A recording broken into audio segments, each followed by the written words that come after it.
모든 나라에서 이 차오차오를 소개할 때마다 하는 말이 있어요. 조심해라. 이렇게 예쁜 얼굴 뒤에 맹렬한 공격성이 숨어 있을 수도 있으니 조심해라.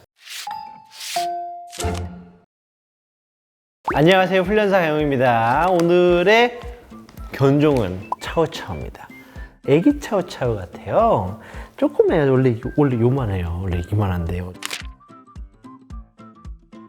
조그만한 애기 치아오입니다. 근데 애기 치아오는 치아오래. 애기 차오차오인데요. 죄송합니다. 우리나라에 소개된 거는 사실 안타깝게도 진돗개 투견으로 우리나라에 소개가 됐습니다. 한 90년대 초반까지 우리나라에는 투견이 좀 성업했습니다. 도사는 힘은 세지만 격렬하게 싸우지는 않아서 관객을 잘 못 모았대요. 근데 진돗개들은 파워가 세지는 않았지만 격렬하게 싸워서 인기가 있었답니다. 그런데 진돗개들이 좀 호리호리한 타입인데 이 차오차오는 힘도 좀 세고 그렇다 보니까 좀 우람한 진돗개를 만들기 위해서 이 친구들하고 이제 황구하고 이렇게 좀 섞어서 투견 진도를 많이 만들었습니다. 근데 이들의 역사를 봐도 안타까운 점들이 되게 많습니다. 옛날부터 식용으로 쓰던 개다 라는 것서부터 좀 천하다 그래서 얘네들이 길거리에 있는 친구들을 싹 다 잡아서 죽인다던가 이런 좀 아픈 역사를 갖고 있는 게 또 차오차오이기도 하죠. 근데 우리나라에 소개됐던 그 배경도 이 친구의 어떤 그런 예쁘고 어떤 그 매력으로 소개된 게 아니라 투견 진도를 만들기 위해서 이제 소개됐다라는 게 참 마음이 아픕니다. 이 친구들의 털색은 갈색, 쪼꼬색, 검정색, 크림색 이렇게 있고 혀는 보라색입니다. 이 친구도 한번 볼까요? 봤어요? 이거 조스바 잘못 먹은 거잖아. 조스바 잘못 먹은 것처럼 혀가 보라색이에요. 그래서 지금 진돗개들 중에 혀가 약간 좀 점박이가 있다거나 혀가 보라색인 진돗개들은 윗대 중에 차오차오가 있을 수도 있겠구나 라고 하는 거죠. 그리고 잘은 안 보일 텐데 이 뒷다리, 이게 비절각이라고 하거든요. 이 뒷다리가 뻗정다리예요. 보통 개들은 이렇게 좀 꺾여 있는데 땡 하고 이제 펴져 있어요. 그래서 얘네 걷는 게 통통통 튀는 것처럼 걷거든요. 그리고 또 하나, 이 꼬리 지금 만져보면 딱 느껴지는데요. 진돗개들은 뿌리는 바깥, 이게 등이면 이렇게 말려요. 근데 얘네들은 이렇게 말려요.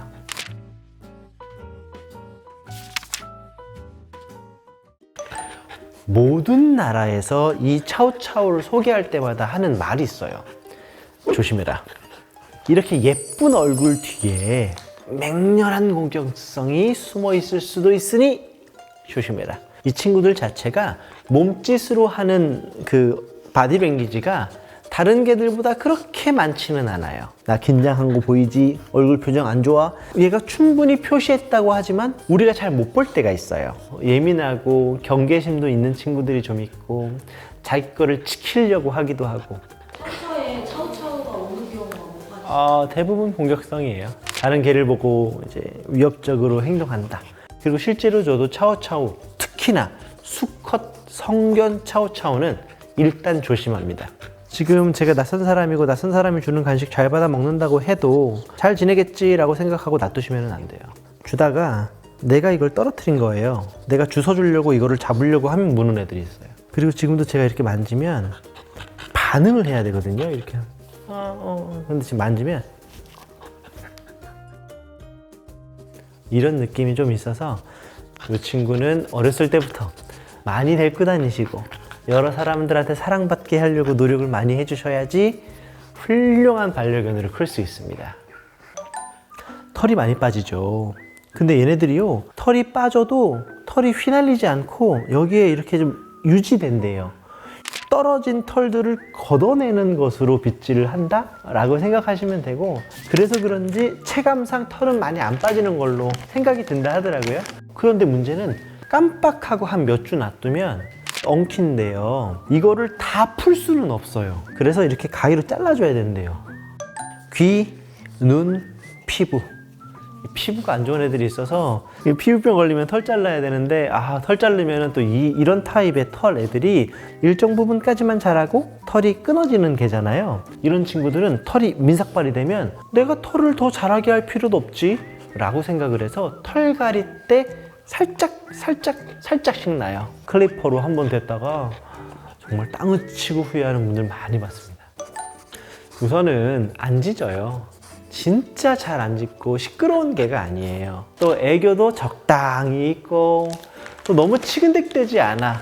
그래서 관계에 집착하지 않고 딱 내 성격이 하고 맞네 라고 하시는 분들이 계시거든요. 근데 그런 분들한테는 진짜 좋은 반려견이 될 수 있을 거예요. 단점, 침이 좀 문제가 될 수 있어요. 이게 알레르기가 조금 있으시거나 뭐 좀 위생적으로 좀 스트레스가 좀 많으신 분들은 침 때문에 아마 너무 힘드실 수도 있어요. 또 이게 있구나. 수컷 공격성이 좀 있는 친구들이 있어서 중성화를 하지 않는 수컷 개를 만났을 때 약간 화를 낼 수도 있으니까 그거는 조심하셔야 돼요. 제가 좀 어려운 얘기 하기는 했지만 아주 상호적이고 아주 귀엽고 애교 많은 애들이 더 많아요. 제가 말하는 단점은 100마리들 중에 한 마리가 갖고 있는 문제일 거예요. 우리 보호자님이 조금만 준비를 한다면 한 6 정도? 크니까 털도 좀 빠지고 그러니까 6은 줘야 될 것 같아요. 꽤 괜찮아요. 하지만 훈련을 좀 열심히 하겠다 라고 한다면은 전 추천할 수도 있을 것 같아요. 왜냐면 짖지 않고 활동량도 적당하고 어쩌면 우리 실질적인 생활엔 차우차우가 나쁘지 않을 수 있습니다. 당부드리고 싶은 게 있어요. 여러분들의 차우차우는 절대 리트리버가 되지 않을 거예요. 무턱대고 인사시키지 않았으면 좋겠어요. 얘가 가고 싶다 하여도 다른 개들하고 무조건 얼굴, 코 인사시키지 않았으면 좋겠어요. 그것만 안 해도 아마 다른 개에 대한 공격성은 많이 없어질 거고요. 그리고 또 하나, 다른 개들이랑 장난감, 먹이, 간식을 공유하지 않았으면 좋겠어요. 혹시 오해가 생겨서 싸움이 나지 않게끔 조심하는 게 좋습니다. 왜냐면 싸움이 한번 나게 되면 이 친구 마음속 깊은 곳에 있던 어떤 투쟁심이 살짝 건드려져서 그게 조금 잘못 불붙을 수 있거든요. 그건 조심하셔야 됩니다. 차우차우는 귀엽다. 차우차우는 만지고 싶다. 예쁘다. 너무 예쁘다.